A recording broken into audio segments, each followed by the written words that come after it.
drive me when I'm angry. Sinasabi ko sa'yo, talagang di mo magugustuhan. Lagpas ka na sa strike 3, boss. Sinasabi ko sa'yo.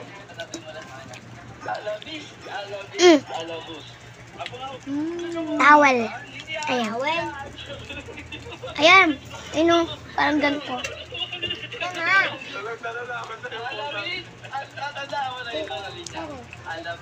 Sabi ko,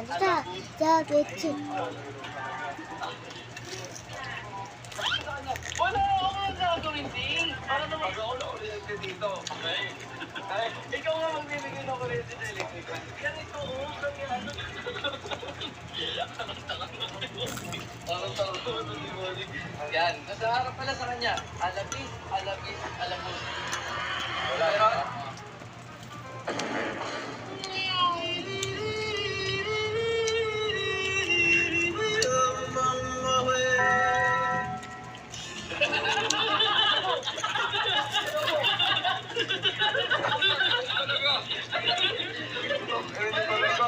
Hindi mo kasi sinabi yung alabis.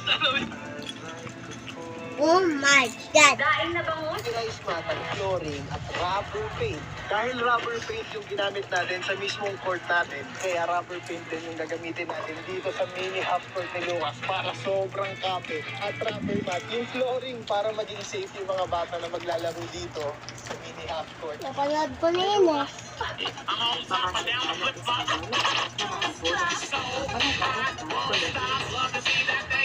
Ay, di ko lang naghanap kapatid na babae ah.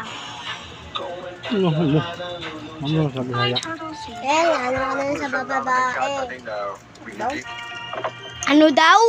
Masaya na babae, for babae naman daw, sabi niya. Napapanood ni Daddy yung babae. Oh, ano daw naman? Ikaw na, bakit tayo? Kasi ako rin naman. Kaya mo ba akong hanapan ng magandang spot po? Bakit? Kaya may ibang tinitingnan si daddy yung mga girls, nagsiselos. Nag-scroll ako sa Facebook. Sino lang pwedeng tingnan ni daddy na girl? Sino lang ang pwedeng tingnan Boys. ni daddy na girl? Si mami lang ba? Apo, ikaw. Daddy na lang yung mga picture ko lang daw titingnan mo ha. Hindi pwede ibang girls.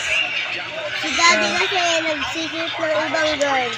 Panood niya. Oh, di ba dapat si mami lang, no? Apo, namadensyon siya.